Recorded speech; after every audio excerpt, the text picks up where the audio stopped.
Hello everyone, Charles Watts here. It is Thursday. I hope you're all having a good start to your day wherever you're watching or listening to this episode of Inside Arsenal Around the World. Big day today. Champions League draw. My book is out. So hopefully if you've already ordered it and it is winging its way to you and arriving at your house today, I really do hope you enjoy. And if you fancy coming down to the Tollington tonight, buy your book there, have it signed, watch the Champions League draw and join in what should be a really good evening of Arsenal chat. Really looking forward to seeing those of you who are coming down tonight. We've got Gunner Blog there, James McNicholas from The Athletic. He's going to be part of the Q&A with me. Sam Dean, who's been on this channel before, of course, of the Daily Telegraph. He's going to be there and we're going to all be having a good session of an Arsenal chat, talking about the Champions League draw, reacting to that, talking about the transfer window, of course, be answering questions from everyone who is there. So please do come down and enjoy it if you can. It's free. There's no tickets involved. Just come down to the Tollington doors open at 4 p.m. I'll be there signing books from 5 p.m. You can buy books there. And then the Q&A part of the night will be on from sort of 7:15. You'll still be able to buy books throughout the evening. So please do come down. And once again, if you are receiving your copy through the door today, if you are one of those people who already pre-ordered it and it's arriving today, I really do hope you enjoy. And thank you very, very much for ordering. So yes, big day today. We'll talk about the Champions League draw in a moment. But got to start on the news that Folarin Balogun has now been confirmed as a Monaco player. News we've been expecting for the last few days. It was confirmed last night. Monaco announcing that transfer. Arsenal getting about 40 million euros, about 34 million pounds all in for Folarin Balogun with a 17.5% sell-on clause. It certainly sparked a lot of debate, this transfer, and certainly the transfer fee. A, people have been questioning whether Arsenal should have sold him in the first place. And B, people are saying, why have Arsenal only got 34 million for Folarin Balogun? It's certainly an interesting debate. I can see both sides for it. In terms of, before we sort of get to the transfer fee side of things, really, I mean, personally, for me, looking at it, I think it's a good move for Balogun.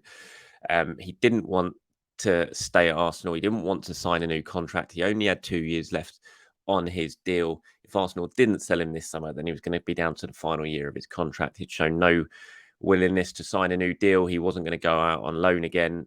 And so I think Arsenal, it was just an inevitable transfer. They had to sell him this summer. It was that simple, really. So, and for him, I think it's a really good move. He's going to a country where he knows he can perform well. In France, he did that last season excellently with Reims. This is a big step up to a historic club like Monaco. And I fully expect him to go there and have a really, really good season for them. I don't see why he wouldn't. He's a talented young player, really good striker, and he knows the league over in France. So I expect him to have a really good season. And for Arsenal, like I said, it's just a deal they kind of had to do. This was always going to be the biggest deal they were going to do this summer. They've got it done. It's dragged on a little bit. They probably didn't get as much as they were hoping for. We all know this sort of £50 million price tag that was doing the rounds for Balogun. They were never going to get that if they were selling to a team in France. It just wasn't going to happen. And if they weren't going to sell to a Premier League club, it's just they were not going to get that transfer fee, and that's how it materialised. So lots of you kind of been talking about it. We've got different sort of responses. I selected two here. You've got one at the top saying, I don't understand how anyone can think 35 to 40 million quid and a hefty sell-on fee isn't phenomenal business. Let's put this into perspective. We got Odegaard for the same money. Balogun has barely played a competitive match for us. He hasn't even played in the Premier League game. He has played a Premier League game, played against Brentford and Chelsea a couple of seasons ago. He's had one fantastic season in a league that is considered by everyone to be a lower standard. Pepe was good in France. I think it's an incredible bit of business. While everyone is terrified that he comes back to rip up the Premier League, I'm going the other way and would be surprised if we hear him again in a meaningful conversation. This is a masterstroke from Edu. He's literally pulled the wool over everyone's eyes. And then there's another one. So City got £45 million for a player that's barely touched the ball, but Edu is incapable of getting even 40 million euros for one of League One's top players last season. So two very different opinions there, and I can understand both. I'm going to take the top one first to respond to that. Look, I don't think Edu's pulled the wool over anyone's eyes. I think it's a decent fee for Balogun. I think it's a very good fee for Balogun, actually. I'll put it that way. For a player who's going to go for free a couple of years ago, who's, he's played a handful of senior appearances for Arsenal, to get 34 million for a academy product, I think is a very, very good piece of business. I think the 17.5% sell-on clause is a really good smart piece of business as well, because if Balogun does go over to France, does have a brilliant time over there, and ended up getting himself a massive move back to the Premier League, where there obviously will be more money being spent. If he goes for, I don't know, £80 million, Arsenal are going to, you can add like another £15 million onto that price tag that Arsenal have received for him, and that'll take it up to around the 50 million mark. So I can understand, I think it's a good piece of business for Arsenal in a way. Now, taking the bottom comment into account here, if you're watching this on YouTube, from a venture wannabe, saying City get £45 million for a player that's barely touched the ball, where he was incapable of getting 40 million for one of League One's top players last season, is obviously in response to Chelsea signing Cole Palmer for whatever it is, 40 million with another 5 million add-ons, which I want to see happening on the same day as Balogun goes to Monaco, has clearly angered a lot of people. And a lot of people are pointing to the Højlund deal for Man United as well. And, what I would say about that, and I can understand why people are pointing to it, but what I would say about that is those two transfers, the buying clubs were very, very rich and bonkers, by the way, especially in Chelsea's part, Premier League clubs. And that is a big, big difference. As much as you don't want it to think it is just a huge difference. Premier League clubs have got the money. Unless you was selling to PSG in France, Arsenal were not going to get a bigger transfer fee really than this for Folarin Balogun, because no one else has got that money. PSG have, no one else has. No one could go near that. If you were going to sell Balogun to the Premier League, then yeah, you probably would have got 45, 50 million pounds. But in my view, in my opinion, I'm happy he's not gone to the Premier League. I'd rather take 10 million pounds less and not sell Balogun to Chelsea than I would to sell him to Monaco. It's not my money. I don't really care. I'd just much rather see him go to Monaco for a little bit less and go to Chelsea or Tottenham, for example. So, I think there is a big, big difference that needs to be taken into account. The Premier League clubs, if you sell into a Premier League club, you get a Premier League premium. It's that simple. The Cole Palmer deal is mental, crazy money for a player who's only played a couple of Premier League games. It's just Chelsea money. It's crazy. And they didn't come in. They were sort of sniffing around Balogun, but they wouldn't go anywhere near the sort of price tag that Arsenal would have wanted for Balogun. So, to sell to Chelsea. So I think it's hard to sort of compare the two. I mean, you look, I check this out. The top 10 signings of all time by League One clubs. Look at that. Every single one of them is PSG. And the lowest there, number 10 in the all-time list of signings by French club, again by PSG, Luis Hernandez, for 45 million euros. That's only a few million euros less than what Monaco have paid for Balogun. And PSG weren't in for for Flo. So how, Arsenal they just couldn't get that money for him. Unless you're, in the big clubs in Italy, they're not going to spend that sort of money on Flo Balogun. It's just not going to happen. And I think the only ones maybe who you could have done if they were interested, which they weren't, Dortmund, potentially, and Bayern Munich, of course, and Bayern weren't. They ended up signing Harry Kane, and Dortmund didn't come in for Balogun. So unless you were selling to a Premier League club, I don't really see Arsenal were going to get more than this sort of cash for Balogun. The market just wasn't there for him. No, they weren't. The bids weren't coming in for him, and I think the fact that they've got this 17.5% sell-on clause, although right now we're looking at it as a 34 million deal, if he goes on and he's brilliant and gets a big move back to the Premier League, then Arsenal, you would be able to add another 15 million pounds onto this price tag. If he doesn't do it in France, then no one's going to be questioning the fact that Arsenal got 34 million for him. They're going to look at it and think that's a really great deal for an academy product who didn't end up doing much of note over in France. So, yeah, I'm kind of split on it. I think in a way, Arsenal obviously would have liked to get more money, but that Premier League move didn't materialise. And so selling into France, getting 34 million and a really good sell-on clause, I think it's not too bad a piece of business.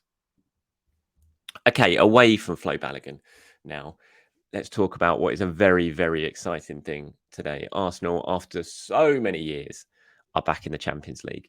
And they are going to find out today who they are going to be playing in the group stages. We're going to know just in a few hours' time what teams are going to be coming to the Emirates when they're lining up, hearing that Champions League music. Arsenal in pot 2, as you can see here. If you're watching on YouTube, you can see the pots that all the teams are in. Arsenal in pot 2 alongside Madrid, United, Inter, Dortmund, Atletico, Leipzig, Porto. So they're not going to get any of those players. They will get one from pot 1, one from pot 3, and one from pot 4. So in pot 1, it's Man City, Sevilla, Barcelona, Napoli, Bayern Munich, PSG, Benfica, or Feyenoord. Pot 3, it's Shakhtar, Salzburg, AC Milan, Braga, Lazio, Red Star, PSV, and Copenhagen. And in pot 4, Sociedad, Kieran Tierney, Sociedad, obviously. Sociedad, Galatasaray, Celtic, Newcastle, Union Berlin, Lens, Young Boys, and Antwerp. So Who are they going to get? I think I'm absolutely convinced that Arsenal are going to get Bayern Munich because, of course, they will. It's the Champions League, so they're going to get Bayern Munich, and of course, Harry Kane is there as well. So I'm convinced they're going to get Bayern Munich in pot one, but we shall see. I mean, you sort of look at the potential groups of death that always get brought up in these ones. You know, any one of Barcelona, Bayern, PSG, Napoli in pot one is going to be very, very difficult. You could then potentially get Milan from pot three, and I don't know, the hardest group in pot four. Then Sociedad won't be easy. Union Berlin will be a really amazing atmosphere should anyone get Union Berlin. So there's a few tricky ties there to avoid. But I think when Arsenal look at that, I look at the Champions League this season. I think it's a really big thing for Arteta because he's been pretty rubbish so far in Europe. Arteta, it's certainly a big question mark that still hangs over him. You know, tactically, can he get it right in Europe? Can he do enough in the home games in Europe? Because in the knockout games, he hasn't been able to do that so far since he's come to Arsenal. So it's a big question mark over Arteta and his ability to get the best out of teams over two legs, his team out over two legs in European competition. So this is a big season for him in that regard. But I look at who's in that draw and I look at the quality that Arsenal now have and the players that they have and the experience in a way that they have. And I just don't think there's many teams to fear there. Yes, obviously, Manchester City are the big favourites once again. They'll be extremely difficult to beat if you get Manchester City. And Arsenal are terrible against Manchester City, so that would be very, very difficult.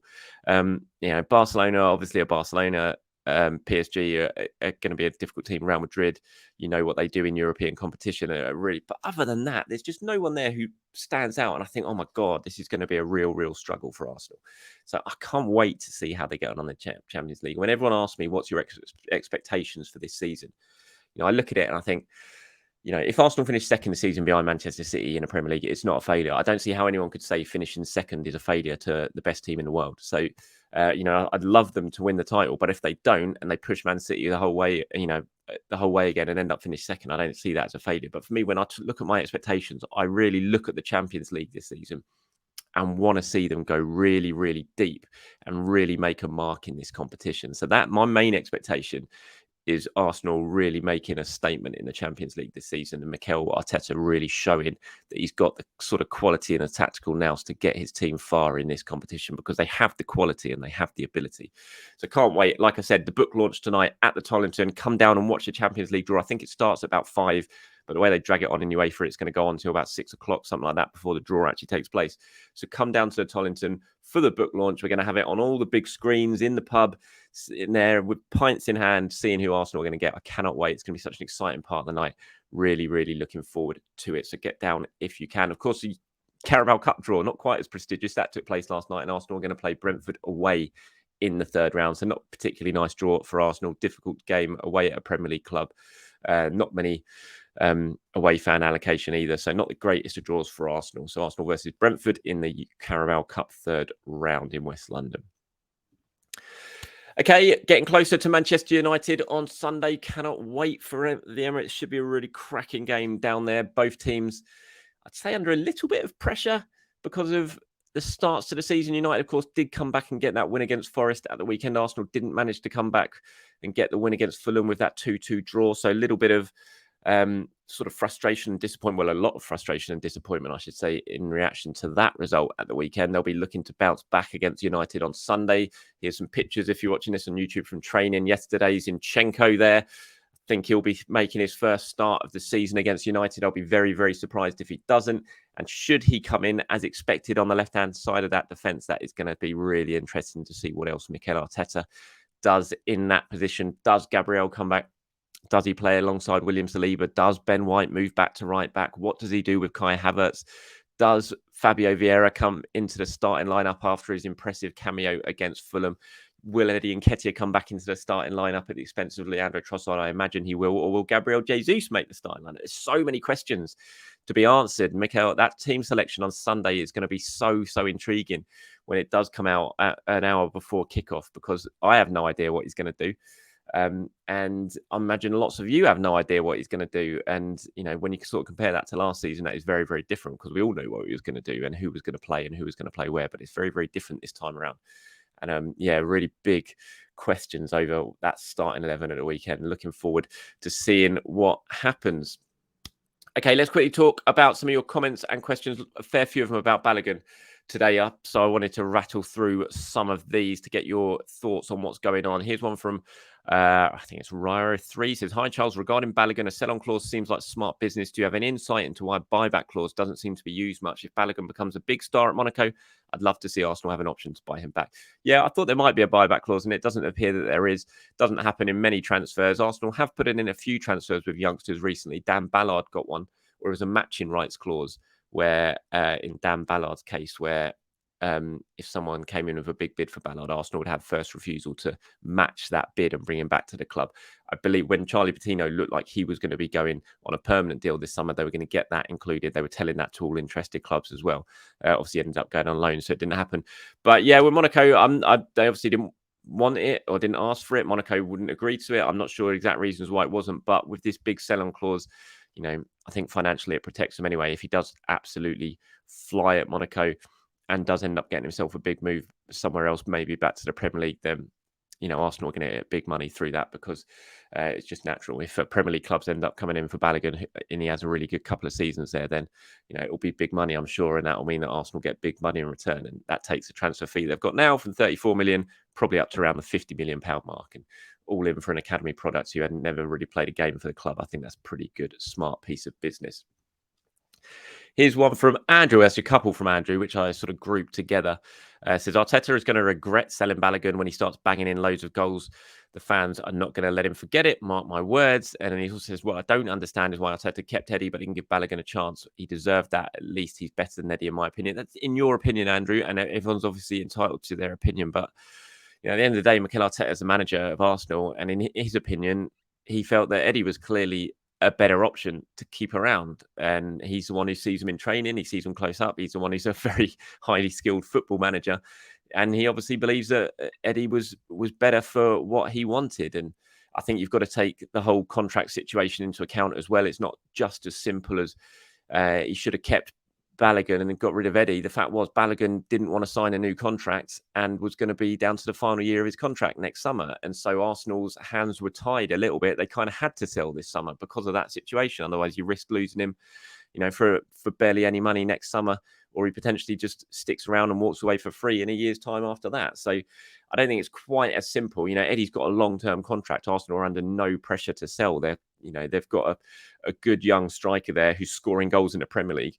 And has record and history of scoring goals in the Premier League. Balogun doesn't, who's tied into a long-term contract. So they're not under any pressure to sell Eddie Nketiah for fear of losing him for cheap. For Balogun, there was a real fear of losing him for cheap because he wasn't going to sign a new deal. So they kind of had to sell him because he wanted to go and he wanted to be the main man and start every single game. And that's what he's going to get at Monaco, but he wasn't going to get that at Arsenal. So I think you've got to, when you talk about the whole situation, you've got to look at it and link everything into it before it's just about, Arteta didn't want him. It's not as simple as that. There's so much more things intertwined into it than that. But thanks very much for your comments.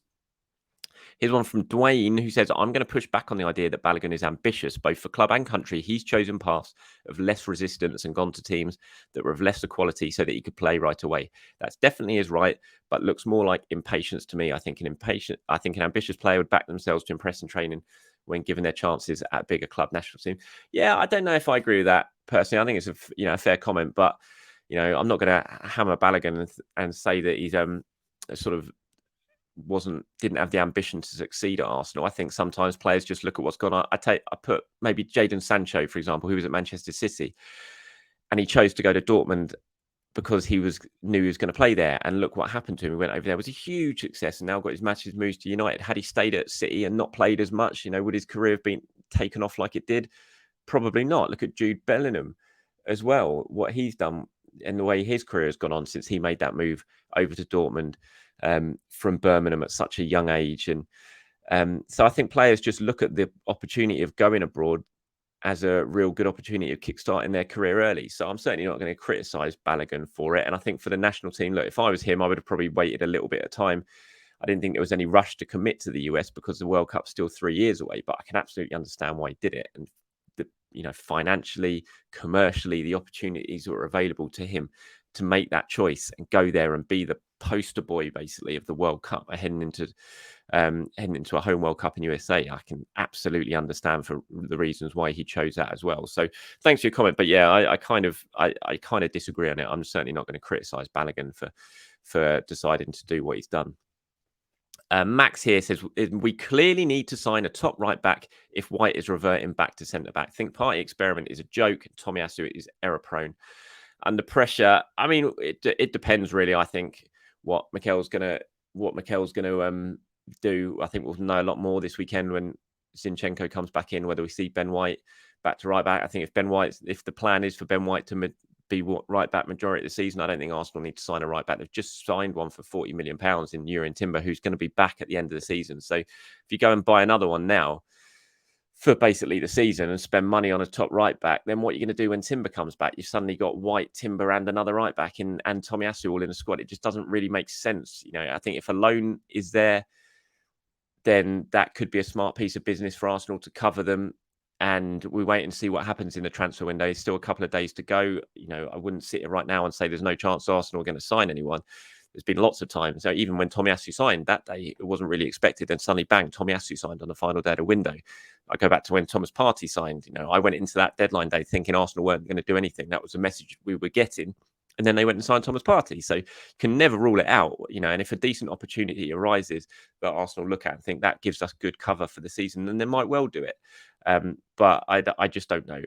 But looking at that, I don't think it's as simple as just saying we need a top quality right back, because what happens when Timber comes back and suddenly you're just swamped with right backs that you're paying big money for and only one of them can play. So I'm not so sure on that. But thank you very much for your comments and questions, everyone. I do appreciate it. And once again, one final quick plug. The book is now out. The links are down below in the description. You can either buy a normal copy from Amazon or from anywhere that will get sent to you, or you can sign. There's a copy to the Goldsborough book store from in Covent Garden, and they've got an exclusive amount of signed copies that you can also order as well, that will get wing in their way to you very, very shortly if you make one of those orders. Or if you want to come down to the Tollington tonight, do so. Please do so from 4 p.m. onwards. I'll be there from 5 p.m. You can buy the book there. I can sign them there. You can watch a Champions League draw. You can take part in the big Q&A that we're going to be having with me, Gunnar Blog, and Sam Dean. And just should be a really fun night of Arsenal chat. So please do make it if you can. Thank you very much for watching or listening, everyone. Have a very good Thursday. Enjoy the Champions League draw, and I'll speak to you very, very soon.